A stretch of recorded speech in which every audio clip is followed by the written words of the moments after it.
一个 phase where 我觉得 I blame the rest，你不好啦，你哒哒哒哒哒。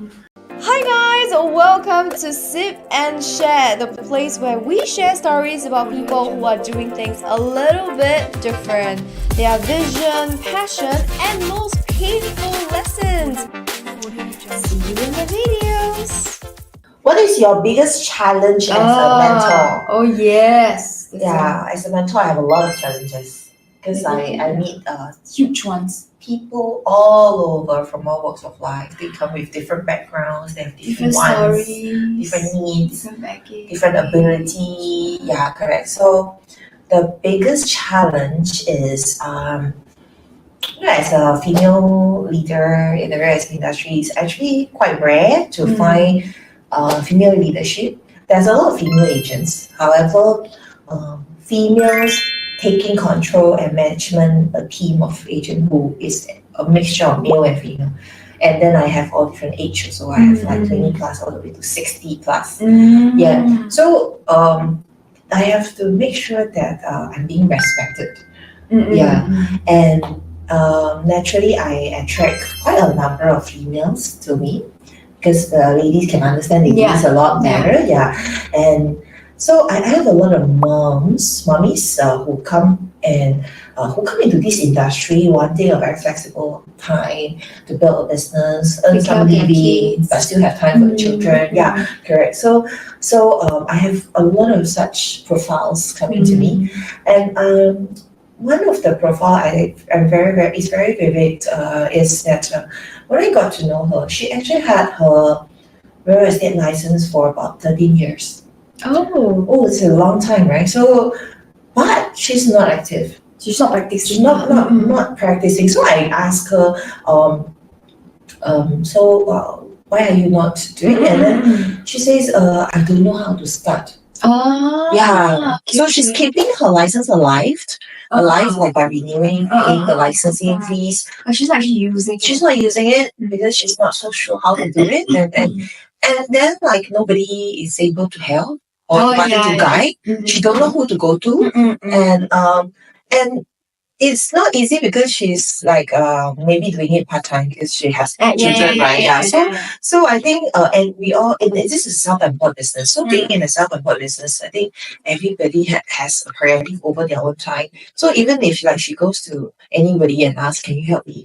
But nobody's like very much interested to help. Because it means taking time from my schedule. Correct.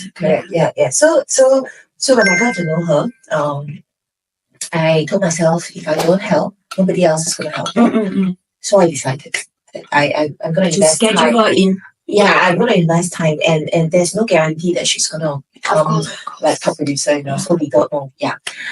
So I started that, it was just last year that I got to know her, around April, May, like that last year.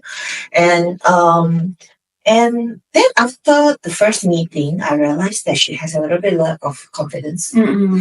She was wearing very baggy clothes, big jeans, and then just a little slouch. Yeah. So sometimes I think she's staying home for too long. Stay home for me, taking care of kids. Don't need to doll up. So that look doesn't look like a property agent for sure. You can't sell anything in there for sure. Yeah. So the first thing I did was I actually bring her shopping. I sort of give her a makeover, I think it's quite important. Yeah, sort of bring her out of that mummy shelf. And she also had a little bit of like a self-confidence issue. So when we talk, it's very hard for her to bring her, like, how do I tell you? That confidence of speaking out. She's very shy, very soft-spoken. Yeah, correct. Yeah, it took me a long time to talk to her, keep role-playing, keep talking, and bring her out to meet customers. She does a lot of prospecting. She had a dream board as well. I gave her the tasks, step 1 to 10. So she actually follow very diligently the task. Most of the time she did it on her own, and then she comes back to me, like sort of reporting back to me on a daily basis. Yes, on daily. Yeah. And so I did that. About 3 months, she transformed. 3 months, she transformed. She started closing. She started closing, and then one by one, and of course I go with her to meet some of the customers as well. Because for a start, for someone to restart this business, even though 13 years, but it's as good as a baby, you know. Yeah. As good as like baby, because she didn't really meet customers in that 13 years. Yeah. So I go with her to meet customers, to execute a separation plan, and then she started signing contracts one after another, and it's boosted her personal confidence. Yeah, and slowly she started meeting customers on her own. Yeah. My biggest challenge as a leader is so a bit of truth. I actually lead a team of 12, and of course half left me. You know, so I'm not here to hide. This is I'm not perfect. I'm still learning. But my biggest challenge as a mentor is every time a question you think. Yeah, it's okay. We will play some games. Oh, then this game is not suitable for me later. He's like, wow, come on, this one got so many segments, man. Okay, It's good at this, it's very well planned. It's very well planned. Okay, so my biggest challenge as a mentor. This one thing I learned. When I first became a leader, when I first promoted to have my own team, I was very uptight about results. Not saying that you know result, then you train on. It's more of every failure that my team goes through, I take it as my fault. So let's say I grew. You took it personally. Yeah, every mistake that my team fails to achieve or fails to deliver, I'll take it as my fault. 就是 I didn't teach well, or I didn't match your. Because like I said, you said leader can bring different work together. And if you didn't do well, I failed to see the strength in you, or I failed to train you in a way where it can make you flourish. And when that happens a lot of time, it is very challenging inside because very simple, really very simple. Because as 3%, 4%, a very strong person, every failure that the team goes through, it will become my fault. It becomes the point so where it's not scalable at that point. Yeah, it reaches the point when you just think everything is your fault. Because you fail to deliver, you fail to give this, you fail to provide, you fail to do this, you fail to basically you as a leader 都是错的. It's very challenging at that point in time. To challenge what's the challenging part is to understand that you can deliver process, you can be responsible for the process, but you cannot be responsible for the result. That's something that even to today, if honestly, I still try to understand that.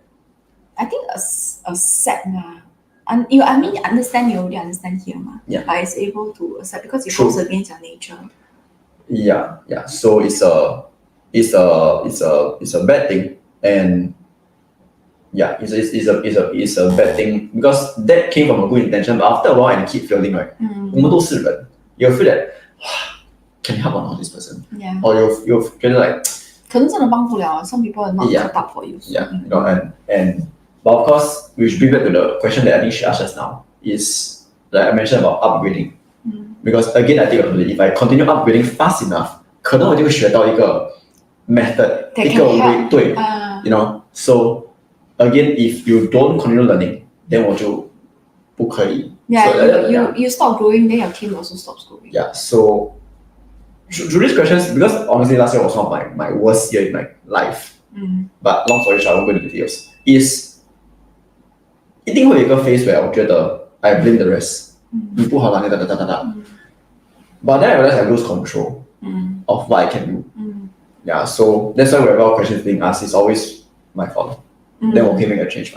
Thanks for watching this video. If you like what you have just watched, remember to like, share and subscribe. You can also follow us on other social media platforms. And if you have someone that you would like to recommend as a guest, leave a comment below. See you in the next episode.